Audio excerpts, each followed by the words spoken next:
I'm often asked, if I could only drink one wine for the rest of my life, what would it be? I don't have to hesitate much. It would be the Joseph Swan Trenton Estate Vineyard Pinot Noir, which is why the greatest honor that I've ever had in our winemaking history was the opportunity to begin working with this vineyard in 2017. There are few vineyards that have as much weight or gravitas in California viticultural history than the Joseph Swan Estate. Some of the most exceptional wines from the Russian River Valley that I have ever had were Joseph Swan vineyards. Whether it's Chardonnays and Pinot Noirs from the 60s and 70s, Zinfandels from the 70s and 80s, these wines are distinct, they're unique. I kind of think of the Joseph Swan Vineyard kind of like the band that bands go listen to. Any serious winemaker, any serious grape grower in the Russian River Valley knows this site. They come to this site as a pilgrimage to get to listen to Rod talk, to taste these wines, and understand what makes this site so special. This site that we're standing in is the birthplace, the genesis, the origin of the Swan selection of Pinot Noir. Throughout the west coast of California, if you're planting Pinot Noir, more likely than not, the vineyard has the Swan selection of Pinot Noir in it. It's easy to go to nurseries and purchase cuttings of the Swan vineyard, but to actually work from the original mother block, the place that birthed the Swan clone of Pinot Noir, that's rare, and I'm humbled by the opportunity to get to work with this legendary site. One of my dear friends is the owner and the winemaker at Joseph Swan. His name is Rod Berglund. After years of friendship and just drinking these wines and walking this vineyard with Rod, I approached Rod with a bold idea to trade 1.5 tons of grapes from the Joseph Swan estate for the same amount from Marista's vineyard.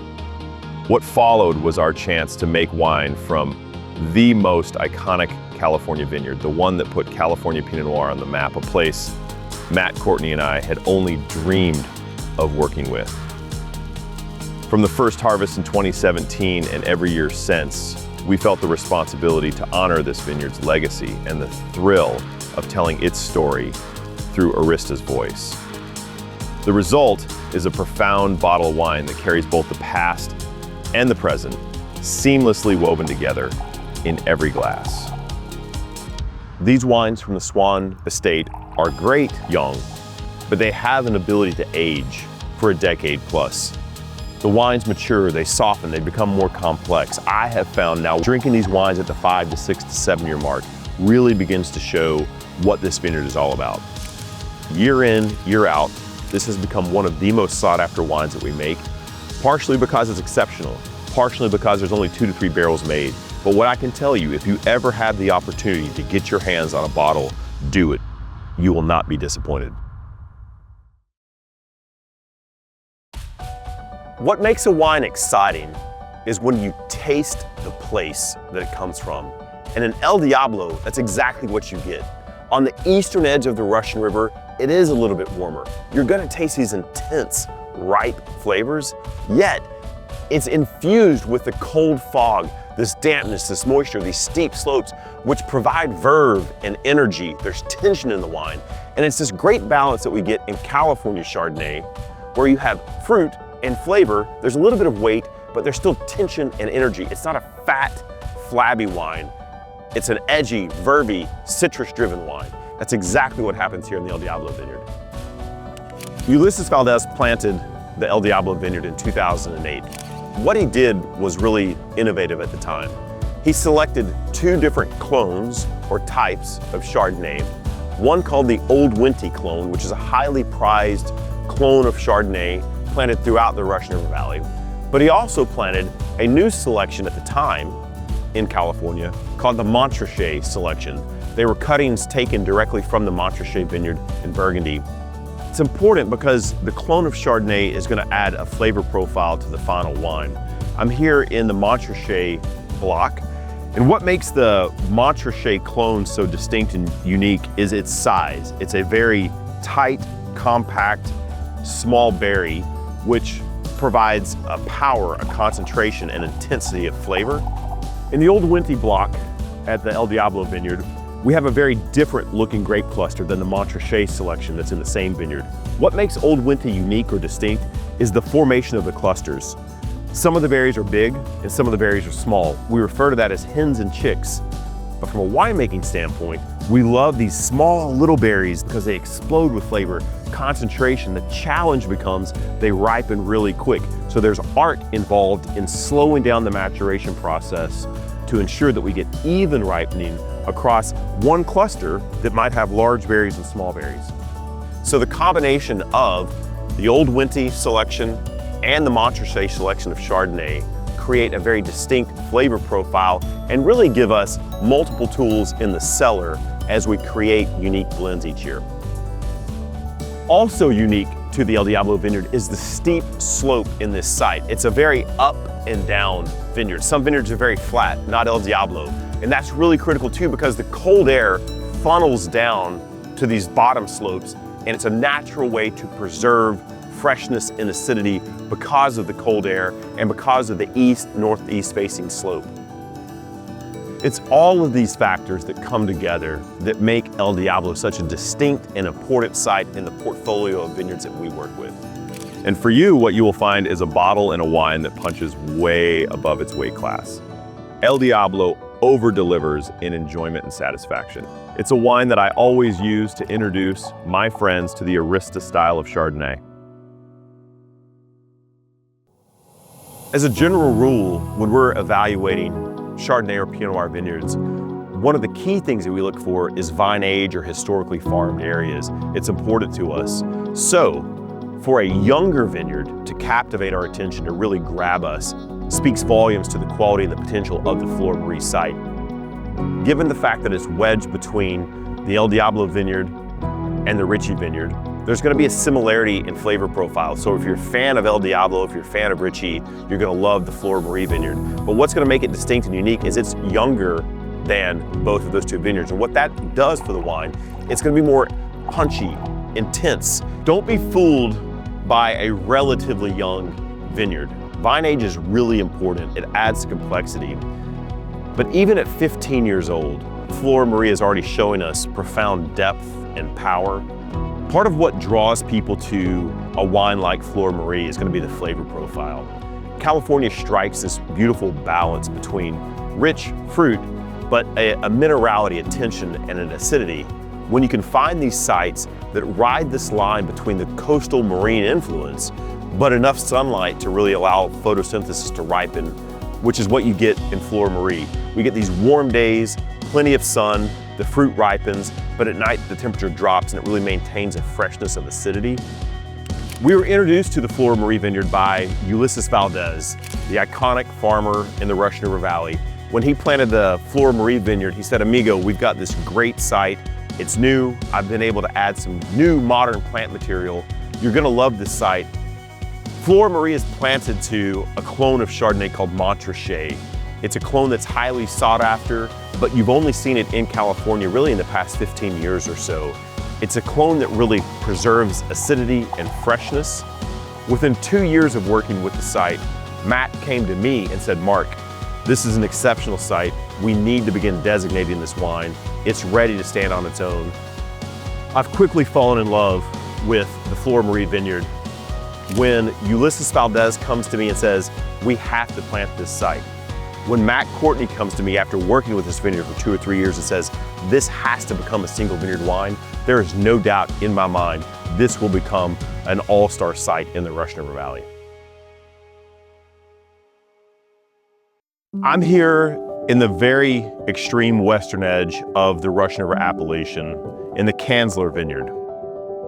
This is a part of the Russian River Valley that we call the Sebastopol Hills. We're only about 8 miles in from the Pacific Ocean. It is constantly blowing wind, chilly, damp. This is the margin of where Pinot Noir can be grown on the North American continent. Being on the edge of ripening is an exciting place to be. This is high risk, high reward, and more often than not, it's the high reward at the Kanzler Vineyard. These wines are not about power and knock you down. They're about elegance, they're about finesse, they're about tension and energy. It's the classic side of Pinot Noir. When you're on the western edge of the Russian River Appellation, you're the very first to see the fog as it rolls in. and you're gonna be the last to see the fog go as it burns off in the afternoon. That amount of time that this is socked in with fog is slowing the maturation process down. The soils that this sits on, classic, pure Gold Ridge. The vine age, this vineyard was planted in 1996. At this point, we're pushing 30 years. The clonal material, this is classic Dijon selections of Pinot Noir, clone 115, 667, and Pommard. This is always the last Pinot Noir vineyard that we bring in. Like any great vineyard or wine region in the world, I think one of the most exciting things about wine is when it truly tastes like the place that it comes from. When you taste the Kanzler Vineyard, you can feel the salt air, the cold ocean air coming in off the Pacific. The wine has energy, there's a crispness, there's a crunchy red because of how chilly this region is, because of how windswept it is. The grapes are small, the berries are small, yields are low. That concentrates and intensifies the flavors. All of that leads to fresh, energetic, high-toned wines. These are vibrant wines, great acidity, cranberry, pomegranate, raspberry, there's verve.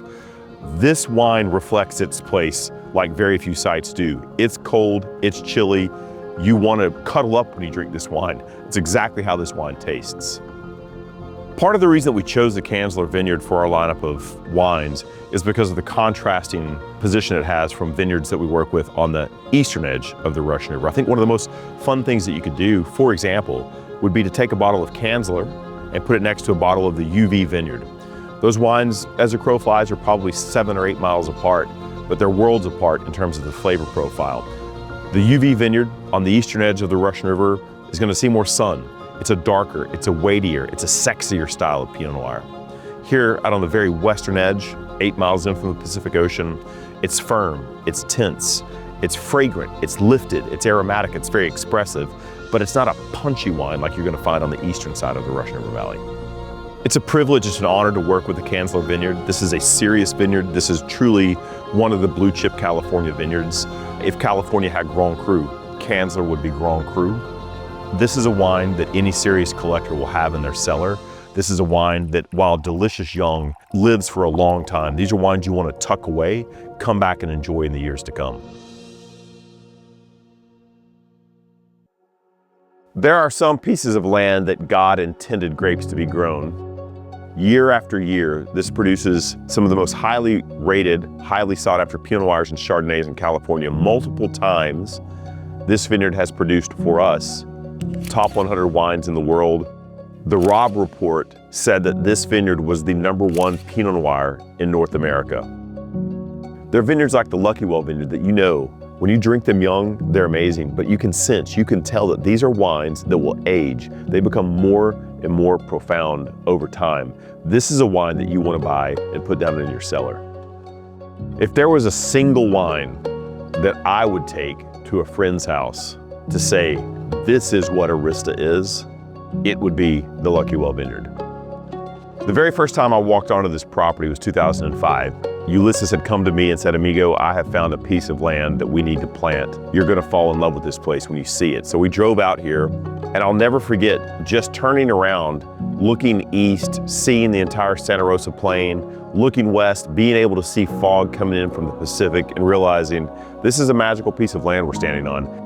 What makes the Ulysses Valdez Lucky Well Vineyard so special is its location. We're maybe 5 miles in from the Pacific Ocean at this point.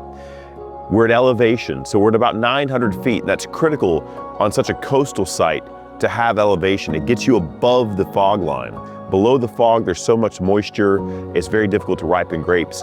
But above the fog, this close to the ocean, you get this Goldilocks effect. You get the warm sun, it's not hot. You're above the fog, so it's not moist. You have this constant sea breeze that keeps any moisture down. It's perfect for ripening. Oftentimes, wines out on the true Sonoma coast that hug the coastline tend to be very fragrant and perfumey, very lifted, very high-toned red fruit, but oftentimes they can be a little light in body. As you go east inland into the Russian River, you get very dark, weighty, rich, powerful wines, but they don't always have the most interesting aromatics. What you get here on this ridge is a combination of both. We have this strong coastal influence. It really keeps the fruit profile lifted, crunchy, red, yet because we get so much sun, because we're elevated, we can get a long hang time and you get these richer, darker flavor developments on the palate. It's the best of both worlds that the Lucky Well demonstrates. Long before a grapevine was even in the ground, getting to be there from the ground up, and now, nearly 20 years later, seeing these vines reaching a mature spot, beginning to taste what Ulysses and I felt we could do from this site, it fills me with pride to know those early conversations I had with Ulysses are now coming to fruition. I love being in this vineyard. I love standing here. I love the smell of this vineyard. I love the breeze in my face. I love the sun on my face. This is a vineyard that screams of place. You want to be here. There's something magic about this site. Every time I'm here, I feel it. It produces amazing wines, distinct wines. There are not many places like this in California. It's very difficult to choose favorite vineyards because they are like your kids. But I can tell you, in the lineup of some really exceptional wines that we make, the Lucky Well Vineyard always stands at the top for me. I'm here in the Ruling Vineyard in the dead center of the Russian River Valley. We sit on an old apple orchard. Many of the great vineyards, what we'd call in West County, were former apple orchards. We are about 12 miles inland from the Pacific Ocean. Every morning during the growing season, the fog is rolled in, settled in. It might be 10, 11, 12 o'clock in the afternoon before the fog burns off. This is an epic spot for growing Pinot Noir and Chardonnay. As we're evaluating vineyard sites, what we're looking for is a warm place in a very cold environment. And that's a trick because sometimes we'll find that spot at elevation, sometimes it's proximity to the ocean, but we're working inside of a chilly environment, the Russian River Valley. So finding these warm pockets that allow the fruit to ripen is critical to us. We're not looking to make these huge, rich, powerful Chardonnays that we throw a lot of oak on and make these giant styles of Chardonnay. We're looking for tension, we're looking for energy, we're looking for freshness. You've got to find these spots that allow for long hang time, slow maturation, full flavor development, yet high acid, relatively low sugar to fit into our winemaking style. The Ruling Vineyard does that all day long. One of the very first times I walked this vineyard with the Rulings, we were here for Pinot Noir. It's what drew me to this site. The Pinot Noirs from the Ruling Vineyard are classic, they're elegant. It's red fruit, it's bright fruit. It's all the things that we look for in a great Pinot Noir site. The selections of Pinot Noir that the Rulings chose in the late 90s when they planted this vineyard are very unique, almost exclusive to this site. Tim and Jackie Ruling worked with a winemaker to bring in selections of Pinot Noir from Burgundy, what we call bootleg selections from Domaine de la Romanée-Conti.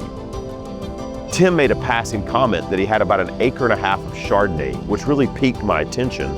It's planted to the Montrachet selection of Chardonnay. Throughout California, you'll find different Dijon selections of Chardonnay, clones called the Winty selection, great Chardonnay selections for California, but very rare, very unique to find the Montrachet selection.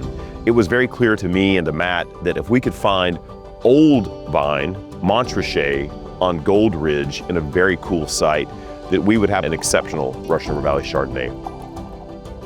I am thrilled to work with the Ruling family. The Pinot Noirs, which we have released, have instantly become fan favorites.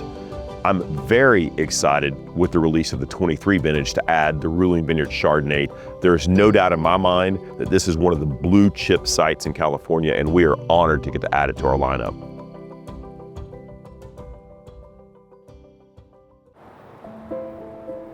I'm in the Ritchie Vineyard, just outside the town of Healdsburg, in one of California's most iconic Chardonnay sites.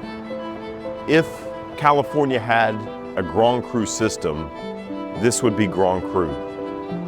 Very few names in California command the respect that the Ritchie Vineyard has. The wines that come from this vineyard are legendary, not just us. There is a who's who list of producer in this vineyard. As you walk up and down these rows and you see the names of the wineries represented in this vineyard, there's a level of reverence, respect, and excitement. It is an honor to get to work with this site. We take extreme pride in getting to represent the Ritchie name. One of the things that makes the Ritchie Vineyard unique is its size. Most vineyards in Sonoma County, the Russian River Valley, tend to be relatively small, 6, 8, 10 acres. The Ritchie Vineyard is over 60 acres, so where you are in this vineyard really begins to matter. Much like Clos de Vougeot in Burgundy, the largest of the Grand Cru vineyards, where you want to be is on the slope, and that's exactly where we find ourselves today. This block, originally planted in 1972 to the old Wente selection of Chardonnay, is magic. It sits on a type of soil called Gold Ridge, one of the most highly sought after soils in the Russian River Valley. It's decomposed sandstone. This soil absorbs water, holds water, but is very well drained. Think of a sponge. Another one of the things that makes the Ritchie Vineyard interesting, and you can almost see it as we look at it, is you're kind of watching viticultural evolution and history happen in front of you. With vines this old, some of the original ones remain, but inevitably over time, vines die. So Kent Ritchie, over the course of the past 50 years, has developed a system where he's able to replace the dead vines, the missing vines with younger vines, but maintain his older vines. But also, interestingly, over time, the philosophy, the style of growing, the trellis systems have evolved. So uniquely, in this vineyard, you can walk down one row and you'll see 50-year-old vines, 10-year-old vines, you'll see cordon, cane prune vines, all together. It's a unique way of farming that maybe you wouldn't learn to do if you went to UC Davis, but it works here. In the world, there aren't many Chardonnay vineyards that are approaching 60 years old. That's an old vine. To get to have it here in the Russian River Valley is special. Our winemaking philosophy aligns perfectly with a vineyard like this. So much character, so much distinctness, so much uniqueness in this site. You want this site to speak. Our winemaking style is as traditional, as minimalistic, as hands-off as winemaking can be. The last thing that we want to do in the cellar is begin to muddle the beauty of what this site is. Using indigenous yeast, not using a lot of new oak, fermenting very cold and slow, all the things that we can do to preserve the characteristics of this site. We kind of think about it like this. In the growing season, our job is offensive. We're in these vineyards, we're working with the growers, we're doing everything that we possibly can to optimize potential and quality of these amazing sites. Once we pick the fruit, our mentality becomes very defensive. Now, the idea is, how do we preserve everything that makes this site so distinct, so unique, without putting our thumbprint on this wine? How do we stand back, push the vineyard forward, let the vineyard speak? This is constantly one of the most written about, sought after wines that we make. Humbly, to receive 100 points for a white wine is an incredible thing. We've done that here with the Ritchie Vineyard. Any opportunity to spend time with Kent Ritchie is a masterclass. This vineyard reflects Kent Ritchie, or Kent Ritchie reflects this vineyard, I'm not sure. It's vineyards like Ritchie that we look for. These are the types of sites that get you excited. It's magic, it's special, and it translates to the bottle. These wines are powerful, they are energetic, they're vibrant.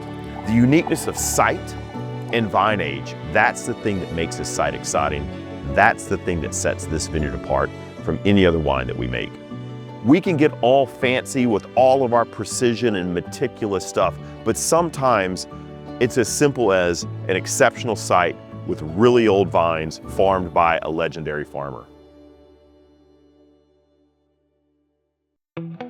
If you followed Arista for any period of time, you'll notice that on our wine labels, we have a wine called UV Lucky Well. There was UV El Diablo, UV Silver Eagle. The UV stands for Ulysses Valdez. It's the way he named his vineyards. It was a mark of quality. It was a way for a consumer to see that UV and know that that vineyard is of exceedingly high quality. The original site was just the UV vineyard, the Ulysses Valdez vineyard. This is where it all started for Ulysses. The first time I walked this vineyard with Ulysses, I was drawn to the plant material that Ulysses had chosen. He was a savvy farmer. At the time when this vineyard was planted in 2002, much of what was being planted in the area were the Dijon clones, 115, 667, 777. Nothing wrong with those clones, but I think what we were beginning to learn is there were different selections of Pinot Noir that were probably more well suited for the Russian River Valley. Selections like Swan, Calera, Martini. These are the selections that Ulysses chose to plant here. So we get this sunlight, we get this perfect balance of moisture, marine layer, but sunlight to really allow photosynthesis to happen and ripen. What happens here in the UV vineyard, you get these dark, rich, almost like blue fruit, black fruit flavors. There's a savory element, an earthy element to this wine. It's on the more powerful end of what Pinot Noir is. It plays well to the Russian River Valley. In 2006, I said, well, hey, Ulysses, I'd love to buy some fruit from that. He said, sorry, amigo, there is no fruit for you. It was being sold to 2 other wineries, prominent wineries. And so I thought, okay, well, next year I'll ask him for some. Literally, for 13 years, I took Ulysses to lunch at the end of each harvest to talk about the year. And I'd always finish a conversation with, oh, and hey, how about a little bit of UV fruit this year? In 2019, 13 years after my original ask, at one of those lunches, Ulysses said, you know what, amigo, I got a little fruit for you. There's gonna be some Pinot Noir available, and I would be honored if you would begin making wine from this site. Sadly, Ulysses passed away in 2019, and he never got to see us make wine from this site. But it's that relationship, that friendship that I had with Ulysses. Every time I open a bottle of wine from this site, I think of Ulysses and his smile and his laughter and the influence that he had on my life. One of the things that draw wine people to wine is the distinct sights, the uniqueness. I'm a consumer too. I want to taste place. What's so fascinating to me about this Laguna Ridge where the UV vineyard is located, just about a mile north of here is the Joseph Swan estate. Now, those vines are much older, but on a really narrow stretch of land, you have 2 vineyards that have a very different profile. You wouldn't think there could be that big of a difference between a mile, but the wines that are grown here have so much more weight and power. There's a darkness, there's a sexiness to these wines that really makes the UV vineyard distinct. If you're looking for a wonderful example of terroir from the Russian River Valley, I think one of the things that I would recommend, it's fascinating. Get a bottle of UV, get a bottle of the Joseph Swan estate, and try them side by side, and just be blown away how distinct and unique each wine is from one another.